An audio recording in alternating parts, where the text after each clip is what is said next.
আমার ননদ সে কখনো কে কি খাবার বানিয়ে দিবে, কখন নাস্তা বানিয়ে দিবে তারপর সে খাবে, সে আশায় থাকে না। তার যখন যা খেতে ইচ্ছে করে সে নিজে নিজেই তৈরি করে খেয়ে ফেলে। হ্যালো ফ্রেন্ডস, আসসালামু আলাইকুম। কেমন আছেন সবাই? আশা করি ভালো আছেন। আমরাও ভালো আছি আলহামদুলিল্লাহ। আমরা সবাই আজকে বিকেলে নিচে গিয়েছিলাম প্রতিদিনের মতো। তো নিচে থেকে এসে দেখি আমার ননদ এভাবে খাটের উপর ফুচকা বানিয়ে সুন্দর করে সাজিয়ে রেখেছে। আমি তো দেখে আর লোভ সামলাতে পারলাম না। তো বললাম যে কে বানিয়েছে, নাকি বাইরে থেকে কিনে এনেছো? ও বললো না ভাবে, আমিই বানিয়েছি। তো ও এরকমই প্রতিদিন বিকেলে একটা না একটা নাস্তা বানিয়ে তারপর নিজে খায়, আমাদেরকে দেয়। ও কে কখন কি ওকে বানিয়ে দিবে নাস্তা, তারপরও খেয়ে পড়তে বসবে সেই আশায় থাকে না। প্রতিদিনই ও কিছু না কিছু বানিয়ে খেয়ে তারপরে নিজেই পড়তে বসে।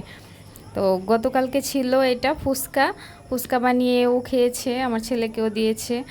আর আজকে সন্ধ্যার সময় নিয়ে এসেছে এই ফুল পিঠা, এগুলো খাওয়ার জন্য আমাদেরকে দিয়েছে। তো সব সময় এরকম করে প্রতিদিন বিকেলে কিছু না কিছু নাস্তা বানিয়ে খেয়ে ফেলে।